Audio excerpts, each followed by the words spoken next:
bu sürecinde çok anlamlı bir buluşmayı da gerçekleştirmenin aynı zamanda mutluluğunu yaşıyoruz. Gerçekten benim tanımaktan ve abi de hitap etmekten büyük bir mutluluk duyduğum, Türk siyasal hayatında çok önemli büyük hizmetleri olan, belirleyen, bu anlamda gücü elinde bulunduranlardır. Yani etkileyenlerdir.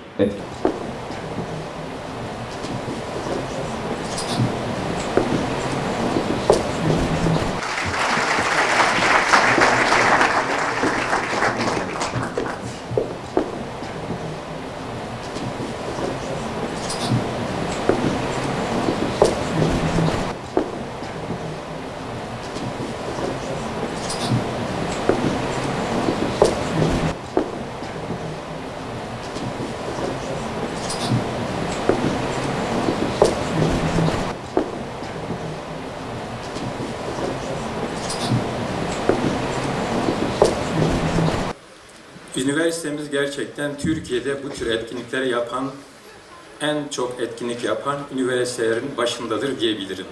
141 YÖKSİS'e kayıtlı bilimsel etkinlik yapılmıştır. Bunun içerisinde sosyal etkinlikler, kültürel etkinlikler yok. Birçok sportif faaliyetler üniversitemizde yapılmıştır. Üniversitemizin salonlarında Türkiye yarışmaları, folklor yarışmaları, futsal yarışmaları yapılmıştır. Üniversitemiz eğitim ve öğretim yanında bu tür etkinlikleri de hızla sürdürmektedir. Bundan sonra da sürdürecektir.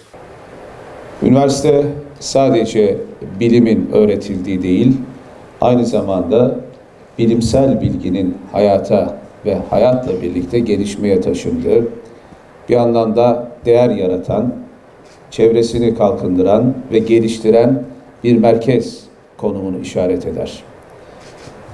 Şüphesiz yerelden evrensele uzanan bakışta bilgi üretimi bugün en önemli alan ve rekabete en yoğun olan konudur. Bilgi çağında bilimsel bilgiye sahip olanlar gelişme ve kalkınmanın yönünü belirleyen, bu anlamda gücü elinde bulunduranlardır.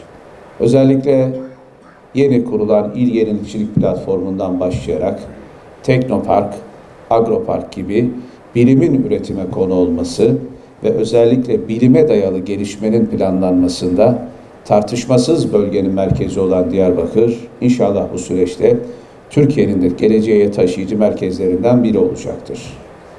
Bugün Dicle Üniversitesi'nin Türk siyasal hayatında çok önemli büyük hizmetleri olan ama son görevi itibarıyla milletle devlet arasında çok önemli bir kurumsal yapı olan baş denetçilik gibi bir anlamda milletin hakkını ve hukukunu koruyan, gözeten, bir anlamda talep, dilek ve isteklerini karar vericilerine ulaştırarak sıkıntıların giderilmesinde çok önemli bir değer yaratan süreçte çok önemli katkılarıyla temayüz eden Şeref Malkoç Beyefendi'ye üniversitemiz senatosu çok yerinde bir kararla Fahri Doktora unvanı tevcih ediyor. Bu kararı ve bu gerçekten iradeyi sergiledikleri için değerli rektörümüzü ve senatoyu içtenlikle tebrik ediyorum. Belirlenenler değil, belirleyenlerdir, belirlenenler değil. Nasıl Anayasa Mahkemesi'ne bireysel başvuru hakkı tanınmışsa, Kamu Denetçiliği Kurumu, yani başında bulunduğum kurumda o değişikliklere kurulan kurumlardan biri. Nedir Kamu Denetçiliği Kurumu'nun özelliği? Çok bilinmiyor bizim kurum ama böyle gençlere anlatmaya çalışıyor. Bir hak arama kurumu. Bir hakkaniyet kurumu. Kamuoyunun vicdanı olan bir kurum.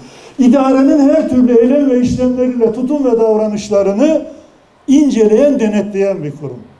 Belediye hizmetlerinden, aldığınız hizmetten memnun değil misiniz? Devlet diyor ki, mahkemeye gitme, Kamu Denetçiliği Kurumu'nu kurdum, git oraya şikayet et, oranın vereceği tavsiye kararına idare uysun. Veya üniversitede disiplin sorunu mu çıktı? Başka bir şey mi çıktı? Veyahut da vatandaşın devletle ihtilafı mı oldu? Mahkemeye gitme, Kamu Denetçiliği Kurumu'na git diyor. Kamu Denetçiliği Kurumu anayasal bir kurum. Yani güçlü bir kurum. Baş denetçiyi ve denetçileri Türkiye Büyük Millet Meclisi seçiyor. Tarafsız bir kurum, bağımsız bir kurum, bütçesi özel.